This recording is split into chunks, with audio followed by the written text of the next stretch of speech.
Hi, and welcome to the Fairwinds Energy Education Podcast for Thursday, June 27th. My name is Nathaniel White-Joyle, and today I am joined by Arnie Gundersen, Chief Engineer at Fairwinds, and by Lou Zeller from the Blue Ridge Environmental Defense League. So Lou, will you tell us a little bit about the Blue Ridge Environmental Defense League and the work that you guys are doing? Sure. Blue Ridge Environmental Defense League was founded back in 1984 when the people in western North Carolina and southwest Virginia learned about a federal project. The United States Department of Energy has established a crystalline repository project based on the Nuclear Waste Policy Act of 1982, passed in Congress, and the whole objective was to find some place to dump 70,000 tons of high-level radioactive waste. That is the irradiated fuel that comes out of all of the commercial nuclear reactors in the country. At this point, there's 104 of them left. But at the time, we were concerned because they were looking at various geological formations in the southern Appalachian regions.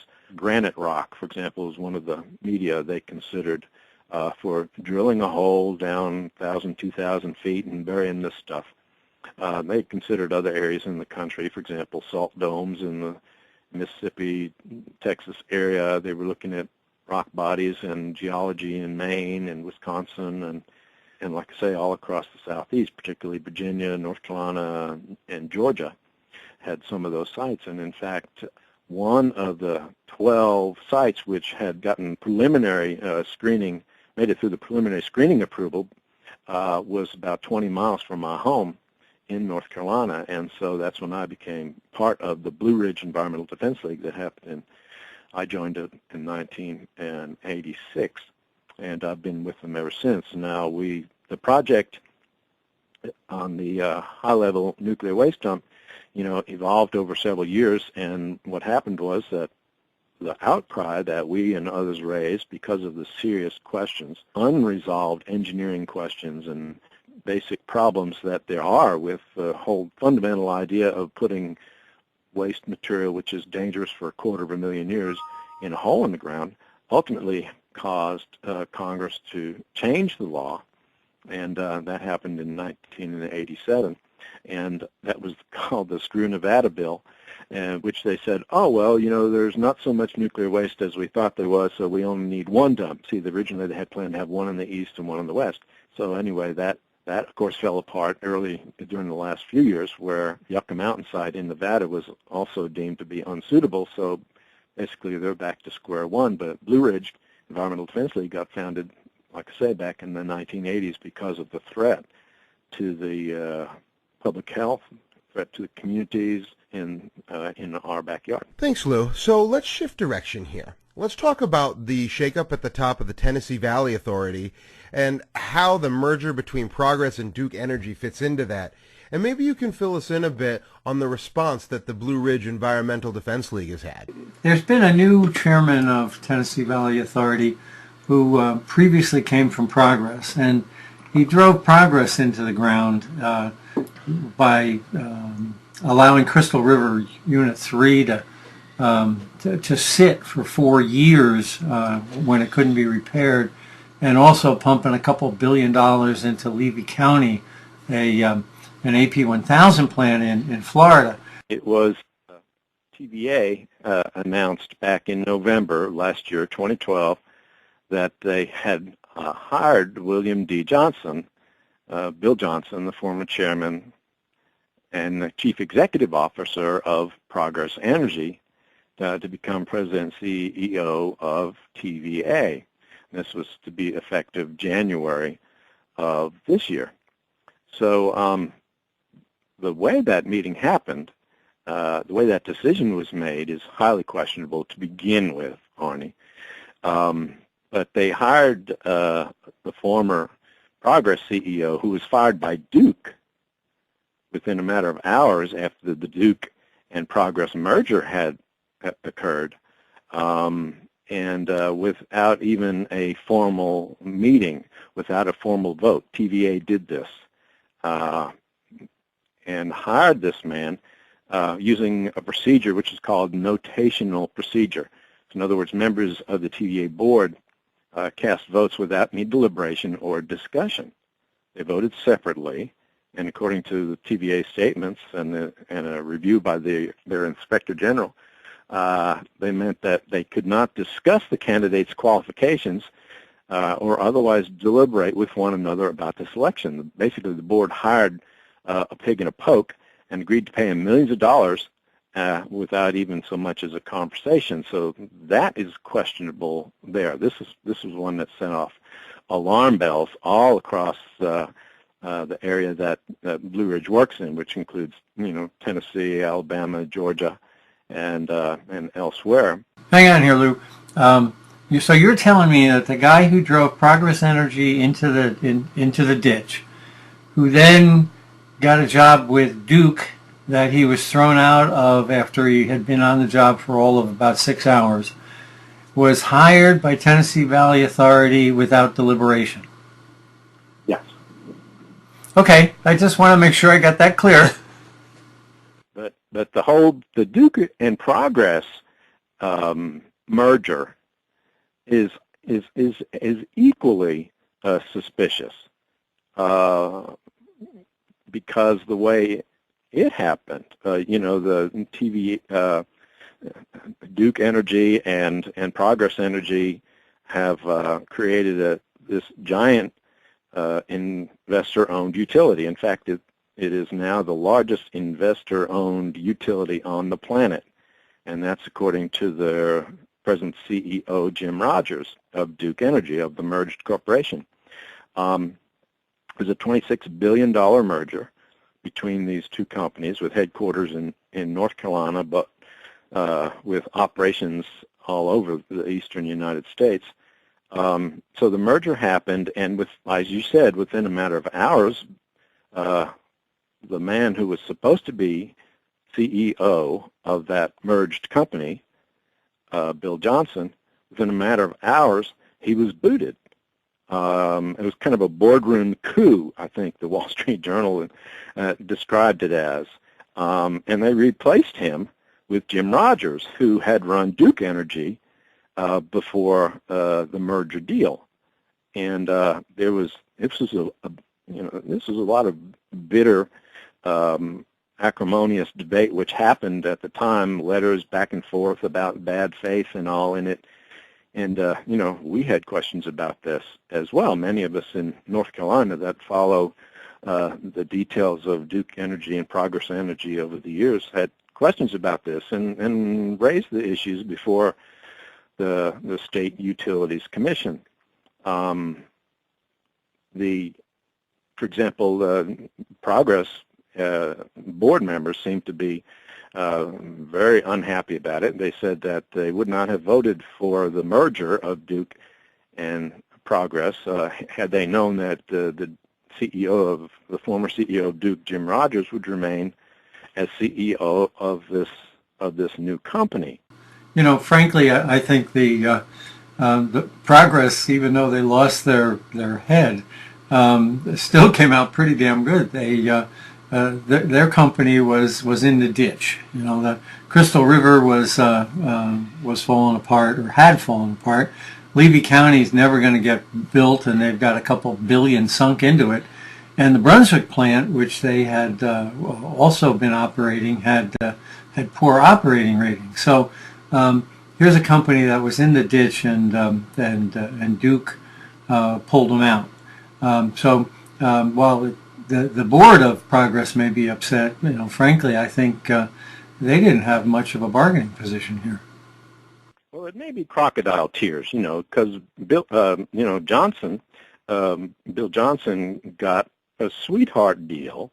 His severance package, I've read, is probably in the area of $44 million, which includes a payment of $1.5 million. I'm sorry to cut you off, Lou. Did you say $44 million? Yeah, severance packages. And Lou, this guy worked 6 hours. It includes a payment of up to $1.5 million, but on the condition he'd not say anything bad about Duke Energy, the new merger, or the old Duke. Okay, well, there it is. And so this all happened in, the merger and the ouster. That's all, we're in mid-2012.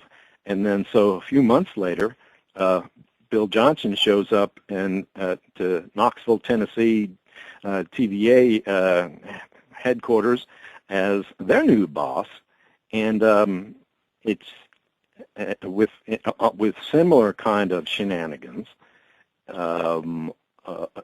putting him in, and you pointed out quite correctly, there are serious matters which should have been raised about Bill Johnson's tenure as CEO of Progress Energy. Apparently, they didn't bother Duke Energy during the merger. In other words, they did appoint him, but then they booted him. What is going on here? What we see is that this Jim Rogers is a pretty aggressive CEO. He started out 20 years ago or so with Public Service Indiana in 1988, I think it was, beginning of, and has continued to rise to the top as CEO as utilities merged. Public Service Indiana merged with Cincinnati Gas and Electric. That formed Synergy. Synergy is acquired by Duke Energy, like in '94. Rogers became CEO of Duke in 2006.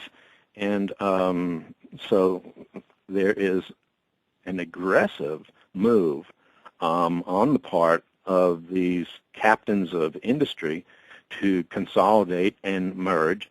And I think they're licking their chops over picking up the nation's largest public utility, and that would be TVA. It's inescapable. I mean, when Bill Johnson was put in as head of TVA, I tell you what, all the flash and arrow signs that I could imagine were and alarm buzzers were going off, because we said, what the heck is going on here? Is Bill Johnson, that big a catch where they'd want to put him in without reviewing it? His ouster from Duke, the new combined Duke Progress Energy, was suspicious enough, but the sweetheart package that he got out of that, and then his accession to TVA, is very suspicious. In other words, who is in the best position now to take over TVA?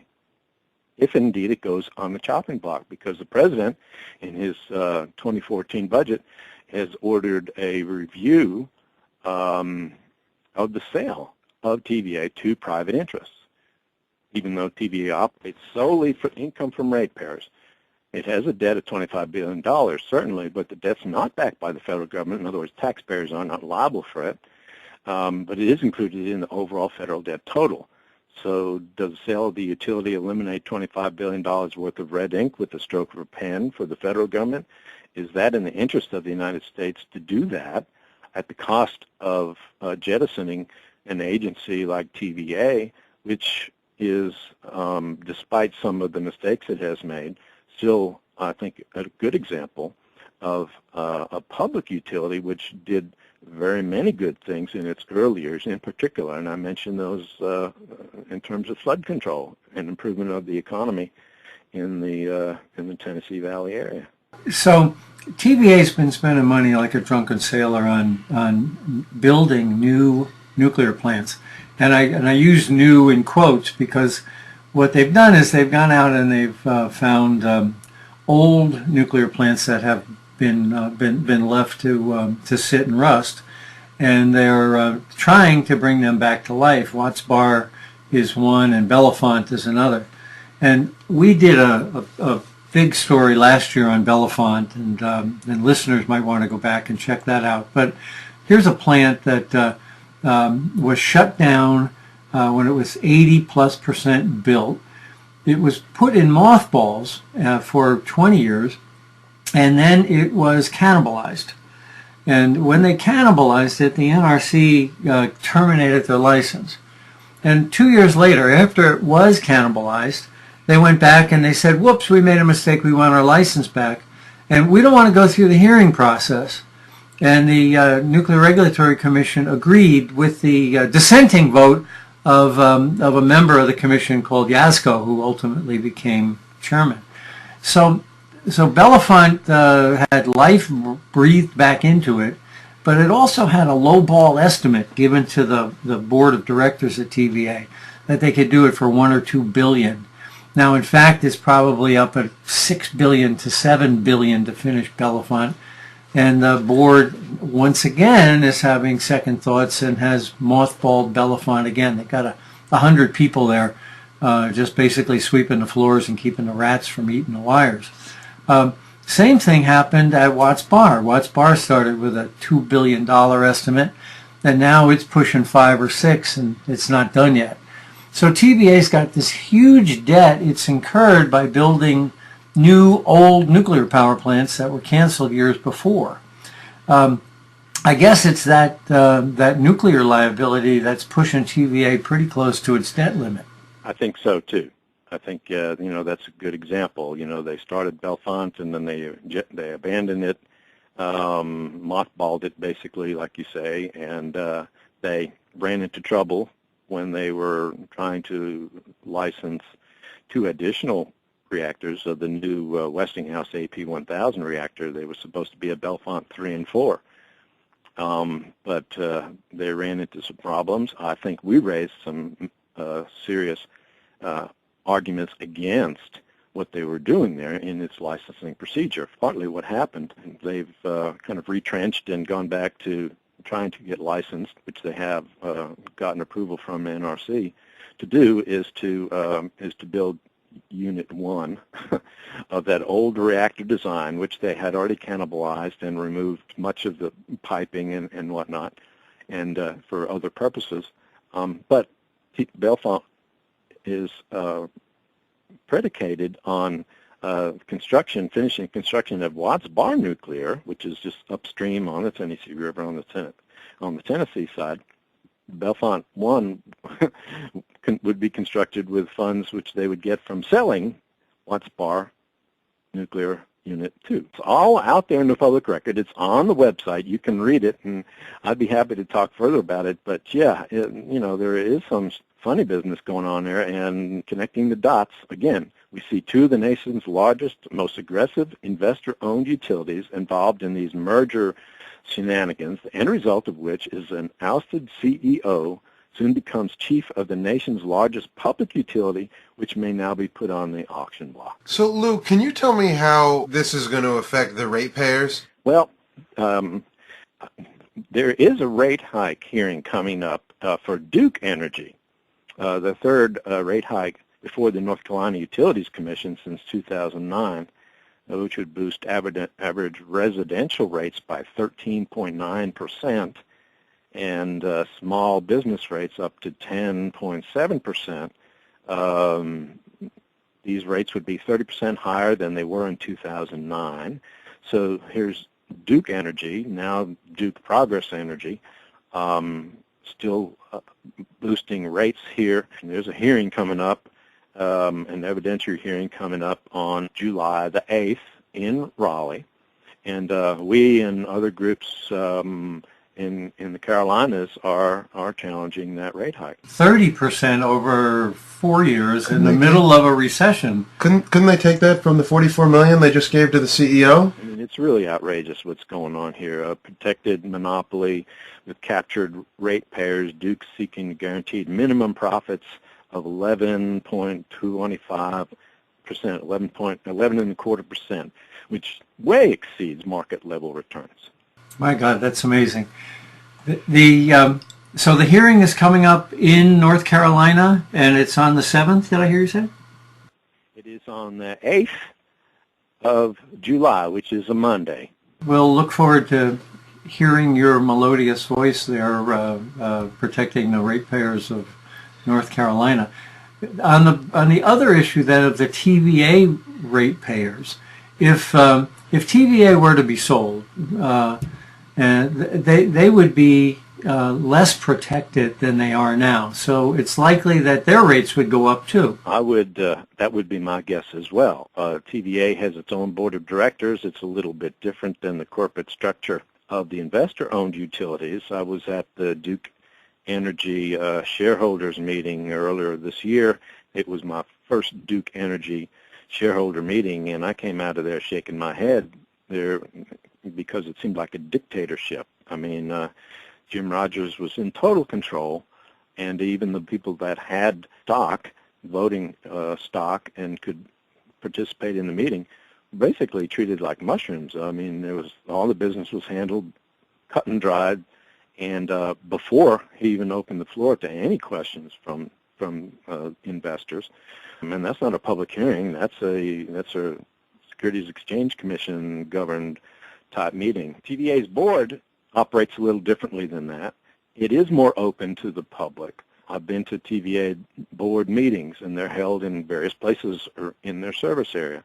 Basically a public hearing, which is held at every board meeting, usually before the meeting starts of TVA. The end result may not be much different, but it seems like it. And I know a lot of folks that have been dealing with TVA over the years think that TVA doesn't follow any rules but its own rules. But there is quite a difference in the atmosphere, certainly, and I think you're seeing differences in the results, too, because I think if the educational efforts of people in the grassroots level in Tennessee Valley Authority's service area are any indication, the company is not proceeding with plans to build Bellefonte 3 and 4.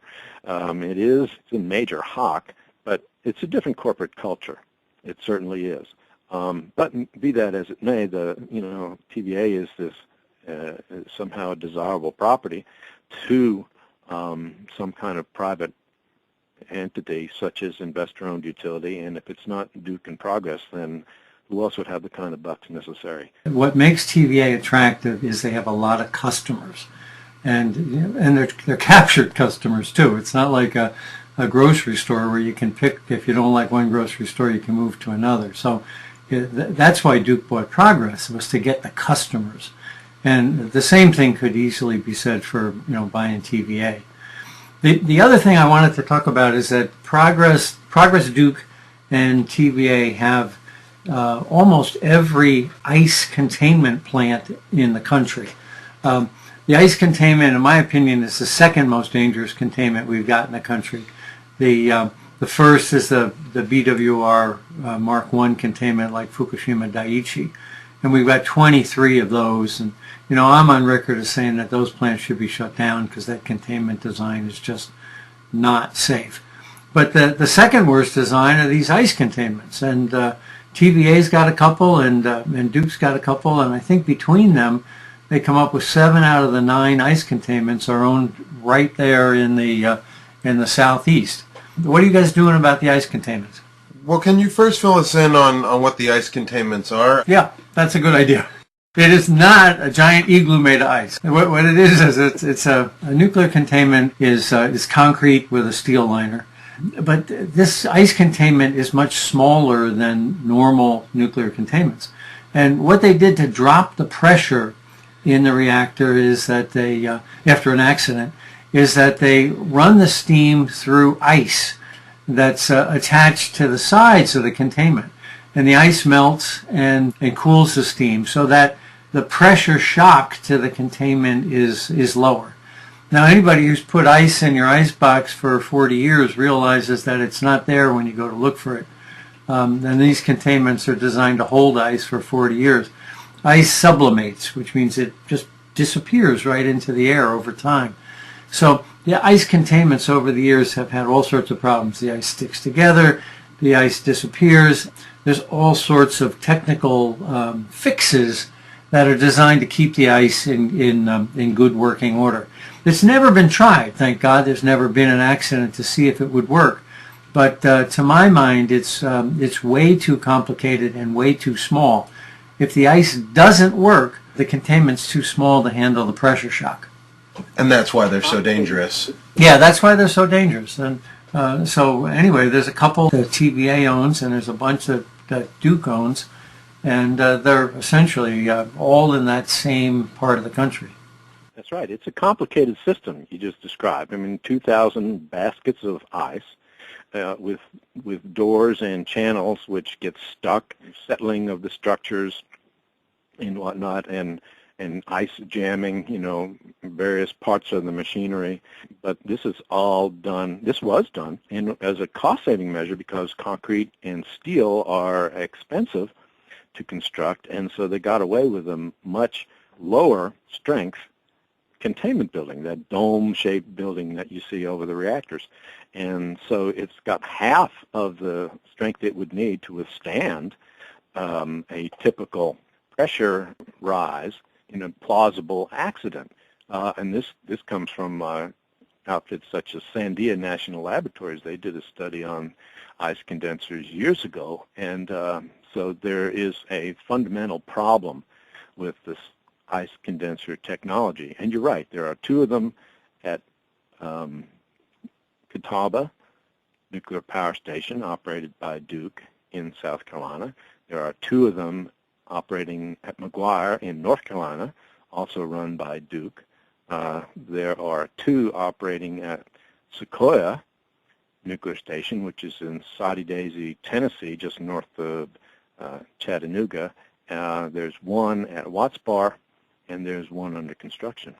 So there's a potential. Well, obviously there's a construction liability with Watts Bar, but on top of that, we've got the second worst containment in the country. Essentially, all our eggs are in one basket down in the southeast because that's where these containments proliferate. There is two up at D.C. Cook in the Midwest as well, but like I said, seven out of the 9 or 8 out of the 10, depending if you count Watts Bar, are in there. So what's going on with Sequoia and the ice containment issue?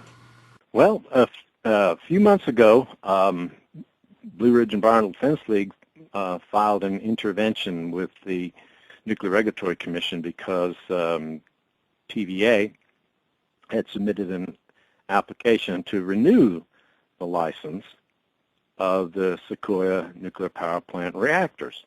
And so we raised a series of safety questions, a series of environmental questions having to do with the extension of the reactor license beyond the 40-year period for 20 additional years, which would mean through 2041. License renewals are tightly constricted in terms of what you may consider, but I think we have 8 strong arguments. Some of them were buttressed by your expert testimony, Arnie, and so those are outstanding. And in fact, we had the possibility of oral arguments to happen this week. This is the week of June the 26th, and which may not happen after all, but in other words, we're waiting for the shoe to drop. We've heard back from TVA. We've heard back from Nuclear Regulatory Commission's staff attorneys on these arguments, but I hope some of these arguments survive because there are questions which are fundamental to the operation of the power station itself based on the ice condenser containment. And then there are other issues which I think also augur for admission of the arguments and becoming a party to intervention in the license, similar to what we've done before. Can we talk a little bit more about what we might be seeing going forward with the public health issues? The new designs are really no safer than the old designs. They're just new. They have a few less pumps, a little bit less plumbing, but they haven't solved the basic problem of that we saw led to the meltdown at Fukushima or Chernobyl or 3 Mile Island. They haven't altered nuclear physics to the point where these reactor designs are any safer than the old ones. And in fact, they introduce some fundamental problems which are not present in the earlier reactors, since they rely on things which I believe they should not rely on. For example, I guess gravity is more reliable than an electric pump in order to supply water to a reactor which is in a failure mode. However, if you put that water above a reactor, now you're talking about 3,000 tons of water above a reactor, which itself weighs only about 400 tons. So you're talking about a huge weight on the top of this power plant, so that when they open a valve, that the water will flow downwards according to gravity. However, you're building these reactors in earthquake-prone areas, South Carolina, Georgia, North Carolina, and elsewhere. And to put that kind of weight creates inherent instability. NRC's experts have also identified problems with the containment structures of the Westinghouse AP1000. The major considerations also have to do with the environmental issues. The generic environmental impact statement, which serves for license renewals, has to be supplemented. But what we're seeing is that there are from low-dose exposures that there are disproportionately affected individuals, and a higher level of morbidity and mortality, that is death and disease, in the areas around the Sequoia reactor, for example. So we've looked at public health statistics there and are continuing to do those studies. You've got flooding issues at Sequoia as a result of the failure of upstream dams. They've got problems of the long-term storage of irradiated nuclear fuel. The waste confidence decision, I think, should stop this license renewal in its tracks. We're talking about the possibility of plutonium fuel use. This is a whole other issue, but Sequoia Nuclear and TVA are included in the United States Department of Energy's surplus plutonium disposition statement, which is still to be ultimately decided. So they list Sequoia as one of the reactors that could use this weapons-grade plutonium downblended with uranium into a so-called mixed oxide fuel. So that's an outstanding question. Plutonium fuel introduces new risks in what we've already described as one of the most problematic reactor designs. Plutonium fuel would cause greater embrittlement. It would, if there was an accident or a meltdown, there would be greater amount of radiation, more dangerous types of radiation, for example, the actinides, which would add to the public health impact from the escaping radioactive poisons. And I already mentioned about the aging management plans, the critical components of the ice condenser containment, the severe ability to withstand severe accidents, and the mismanagement of TVA's whistleblower complaints, long-standing, going back decades. I think, all augur for a denial of an extended license for Sequoia. And some of these considerations are replicated. For example, the ice condenser containment issues at the Catawba station in South Carolina, at the McGuire station in North Carolina, as well as Watts Bar. We look at the TVA culture, and 3 of the 6 worst nuclear reactors in the country, as far as whistleblower complaints, are Tennessee Valley Authority reactors. Number 1 on the list is San Onofre, which shut down already. When you take that off, it's there are 3 out of the top 5 nuclear plants in the country are Tennessee Valley Authority as far as whistleblower complaints. So we have a corporate culture problem at TVA at the worker bee level, and we've got an out-of-control spending like a drunken sailor board at TVA that's encouraging more nuclear plants in a culture that in fact is corrupted. Agreed.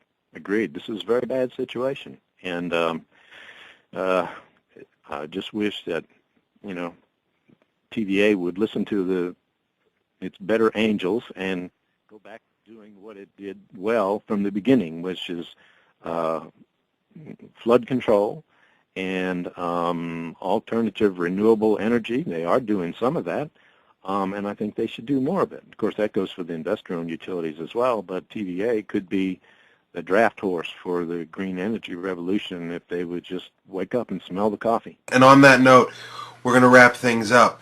So, Lou, thank you very much for joining us today. Arnie, it's always a pleasure to have you. Thank you very much. Okay, thanks, Nat. All right, thank you both. I enjoyed it. This podcast has been a production of Fairwinds Energy Education.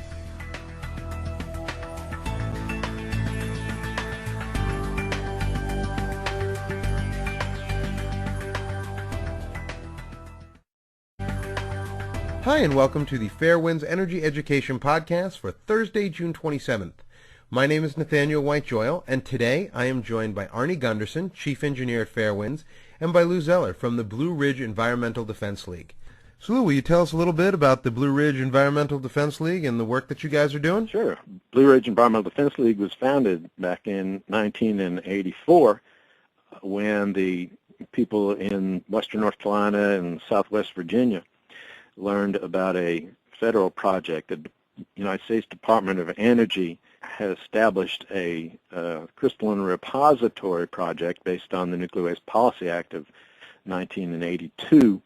Was also deemed to be unsuitable, so basically they're back to square one. But Blue Ridge Environmental Defense League got founded, like I say, back in the 1980s because of the threat to the public health, threat to the communities in our backyard. Thanks, Lou. So let's shift direction here. Let's talk about the shakeup at the top of the Tennessee Valley Authority and how the merger between Progress and Duke Energy fits into that. And maybe you can fill us in a bit on the response that the Blue Ridge Environmental Defense League has had. There's been a new chairman of Tennessee Valley Authority who previously came from Progress, and he drove Progress into the ground by allowing Crystal River salt domes in the Mississippi, Texas area. They were looking at rock bodies and geology in Maine and Wisconsin and like I say, all across the southeast, particularly Virginia, North Carolina, and Georgia had some of those sites. And in fact, one of the 12 sites which had gotten preliminary screening, made it through the preliminary screening approval, was about 20 miles from my home in North Carolina. And so that's when I became part of the Blue Ridge Environmental Defense League that happened. I joined it in 1986. And I've been with them ever since. Now the project on the high-level nuclear waste dump, evolved to pass in Congress, and the whole objective was to find some place to dump 70,000 tons of high-level radioactive waste. That is the irradiated fuel that comes out of all of the commercial nuclear reactors in the country. At this point, there's 104 of them left. But at the time, we were concerned because they were looking at various geological formations in the southern Appalachian regions. Granite rock, for example, is one of the media they considered for drilling a hole down 1,000, 2,000 feet and burying this stuff. They considered other areas in the country, for example, over several years, and what happened was that the outcry that we and others raised because of the serious questions, unresolved engineering questions and basic problems that there are with the whole fundamental idea of putting waste material, which is dangerous for 250,000 years, in a hole in the ground, ultimately caused Congress to change the law, and that happened in 1987, and that was called the Screw Nevada Bill, which they said, oh, well, there's not so much nuclear waste as we thought there was, so we only need one dump. See, originally they had planned to have one in the east and one in the west. So anyway, that of course, fell apart early during the last few years, where Yucca Mountain site in Nevada was